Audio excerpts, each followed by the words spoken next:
Good morning students. आज हम आपके लिए डिस्कवरी ऑफ इलेक्ट्रॉन्स के बारे में स्टडी कराएंगे। कल डाल्टन कंसेप्ट में आपको स्टडी कराया था और डाल्टन कंसेप्ट में एक लास्ट पॉइंट में आपको डिस्कस किया। मैंने कहा था कि जो एटम हमारे पास अवेलेबल है उस एटम के लिए हम लोग डिवाइड नहीं कर सकते हैं, लेकिन रदरफोर्ड प्रैक्टिकल ने कंफर्म कर दिया कि एटम डिवाइडेड है, एक्सप्रेस उसे हम लोग डिवाइड कर सकते हैं। और एटम को 3 पार्टिकल में डिवाइड किया गया। एक तो एटम को इलेक्ट्रॉन में डिवाइड किया गया, एक प्रोटॉन में डिवाइड किया गया और एक न्यूट्रॉन में डिवाइड किया गया। आज सबसे पहले हम लोग उन सब एक्सपेरिमेंट को पढ़ेंगे, उन सब प्रॉपर्टी को स्टडी करेंगे जिनसे हम लोगों को ये कन्फर्म हो जाएगा कि इलेक्ट्रॉन को कैसे डिस्कवर किया गया, क्या कंसेप्ट थे इलेक्ट्रॉन की डिस्कवरी के। तो सबसे पहला जो हमारा टॉपिक रहेगा आज के लेक्चर में वो डिस्कवरी ऑफ इलेक्ट्रॉन्स के बारे में आपको डिस्कस करूंगा। और जब मैं आपको डिस्कवरी ऑफ इलेक्ट्रॉन्स पढ़ाऊंगा तो सबसे पहले कैथोड रेज के बारे में आपको स्टडी कराऊंगा। कैथोड रेज क्या होते हैं? 1878 में एक कंसेप्ट आया साइंटिस्ट विलियम क्रूक्स के द्वारा। 1878 में एक कंसेप्ट आया साइंटिस्ट विलियम क्रूक्स के द्वारा। और विलियम क्रूक्स ने अपने कंसेप्ट में क्या बताया? उसने एक प्रैक्टिकल किया। प्रैक्टिकल का कंसेप्ट क्या था? उसका एक कंसेप्ट था, एक ग्लास ट्यूब को लिया गया। ग्लास ट्यूब को इसकी जो ट्यूब यूज की गई उस ट्यूब को डिस्चार्ज ट्यूब बोला गया। और ये जो डिस्चार्ज ट्यूब हम लोग के पास अवेलेबल था, इस डिस्चार्ज ट्यूब में वैक्यूम किया गया इसे। और वैक्यूम करने के बाद इसमें जो वोल्टेज 2 इलेक्ट्रोड फिट किए गए। एक तो पॉजिटिव इलेक्ट्रोड था ये वाला, ये नेगेटिव इलेक्ट्रोड था। और पॉजिटिव इलेक्ट्रोड को फिक्स करने के बाद इसमें वैक्यूम जनरेट किया गया। और वैक्यूम जनरेट करने के बाद इसमें गैस को फिल किया गया। नॉर्मली इसमें हाइड्रोजन गैस को फिल किया गया था क्योंकि इसका मोलर मास बहुत कम था। और गैस को फिक्स करने के बाद इसमें 10⁻⁻10 एटमॉस्फेयर का प्रेशर लगाया गया। बहुत मिनिमम प्रेशर था ये। और 10,000 वोल्ट का करंट इसमें दिया गया। ये हाई पोटेंशियल बैटरी है, या हम लोग हाई वोल्टेज बैटरी से बोलते हैं। और जैसे इसमें करंट दिया गया तो करंट को फ्लो करने पर क्या हुआ, इस डिस्चार्ज ट्यूब के अंदर फ्लोरोसेंस होने लगा। फ्लोरोसेंस क्या होता है? बाय द प्रेशर अगर हम कहीं पर लाइट को जनरेट करते हैं तो इस प्रोसेस को हम लोग क्या बोलते हैं? फ्लोरोसेंस बोलते हैं। अभी मैं लास्ट में अभी थोड़ा आगे आके इसको बहुत ज्यादा डिटेल से आपको डिस्कस करने वाला हूं इस टॉपिक में। तो इसमें क्या हुआ? फ्लोरोसेंस हुआ। एक चीज में मैं आपको बताऊं कि इस डायरेक्शन में जिंक सल्फाइड के लेयर लगाए गए इस ट्यूब में। इस तरह ये लेयर था जिंक सल्फाइड का, ZnS। जैसे इसमें फ्लोरोसेंस हुआ, फ्लोरोसेंस से क्या हुआ? लाइट की प्रेजेंस ने क्या काम किया? इसमें कुछ रेस का मूवमेंट दिखाई दिया। और ये रेस, ये जो हमारा नेगेटिव इलेक्ट्रोड है जिससे हम लोग कैथोड बोल रहे हैं, कैथोड से पॉजिटिव इलेक्ट्रोड एनोड की तरफ मूवमेंट कर रही थी। इस ट्यूब के अंदर जो रेस कैथोड से एनोड की तरफ मूवमेंट करते हैं, उन रेस को हमने वेरीफाई कैसे किया? ये जो जिंक सल्फाइड था ना, ये फोटोसेंसिटिव है। ये जिंक सल्फाइड है तो फोटोसेंसिटिव है। इस वजह से यहाँ पर स्पॉटिंग फिनोमेना हुई। ये जो स्पॉट जनरेट हो गई यहाँ पर इन पोजिशंस के ऊपर। और जैसे स्पॉट जनरेट हुई तो ये कंफर्मेशन हो गया कि कैथोड से एनोड की तरफ रेस का मूवमेंट है। और जो कैथोड से एनोड की तरफ मूवमेंट करते हैं रेस, उन रेस के लिए हम लोग कैथोड रेस बोलते हैं। नेक्स्ट टॉपिक है इसी का प्रॉपर्टी ऑफ कैथोड। इसके बारे में आपको डिस्कस कर रहा हूं। 1897 में कंसेप्ट आया है साइंटिस्ट थॉमसन के द्वारा।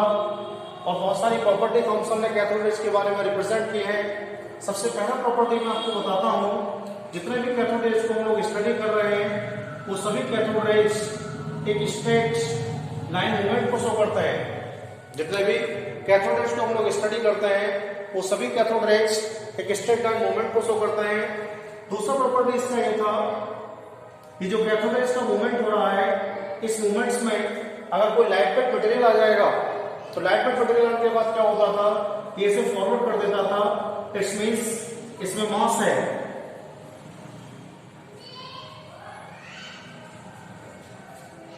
थर्ड प्रॉपर्टी कैथोड रेज के लिए था, जैसे कोई कैथोड रेज का मूवमेंट हो रहा है और कैथोड रेज के मूवमेंट्स के बाद अगर कोई मेटलिक पार्ट्स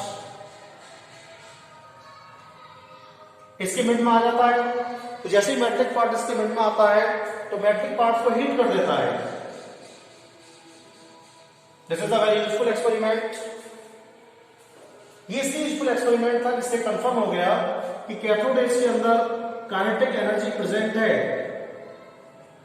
जैसे ही इसने टारगेट के साथ कोलिजन किया, जैसे इसने इस मेटलिक टारगेट के साथ कोलिजन किया, तो मेटलिक टारगेट के साथ कोलिजन करने के बाद इसकी जो एनर्जी थी, इसकी जो एनर्जी थी वो हीट में कन्वर्ट हो गई, और एनर्जी के हीट में कन्वर्ट होने के बाद इसमें हीट प्रॉपर्टी जनरेट हुई।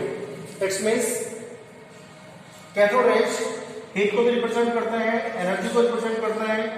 फुल प्रॉपर्टीज, अगर हम लोग कैथोड रेज के लिए फोटोग्राफिक प्लेट के कॉन्टेक्ट में लाते हैं तो ये फोटोग्राफिक प्लेट के लिए ब्लैक कर देता है, काला कर देता है। ये भी फोटोसेंसिटिव प्रॉपर्टी है। Fifth property is,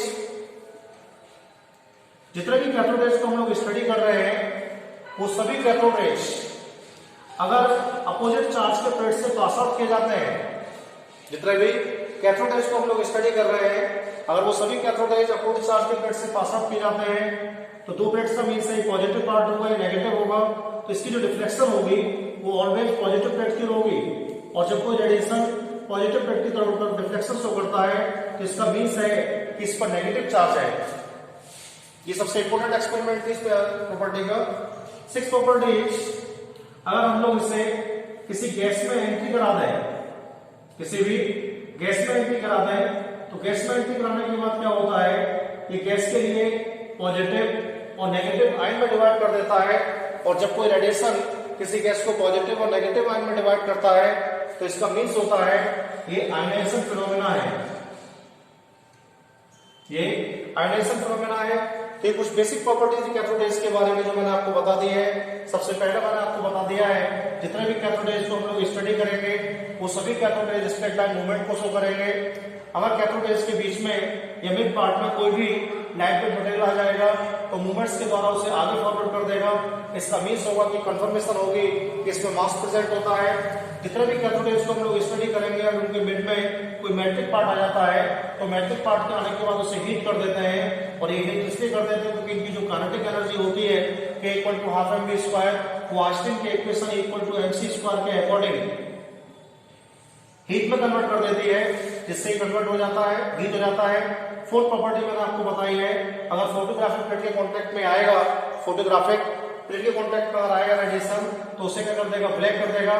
decomposition property है ये। और फिफ्थ प्रॉपर्टी मैंने आपको बताई है, अगर अपोजिट चार्ज की प्लेट से इसे पास आउट किया जाएगा तो अपोजिट चार्ज की प्लेट से पास आउट करने के बाद ये पॉजिटिव प्लेट की तरफ डिफ्लेक्शन शो करेगा।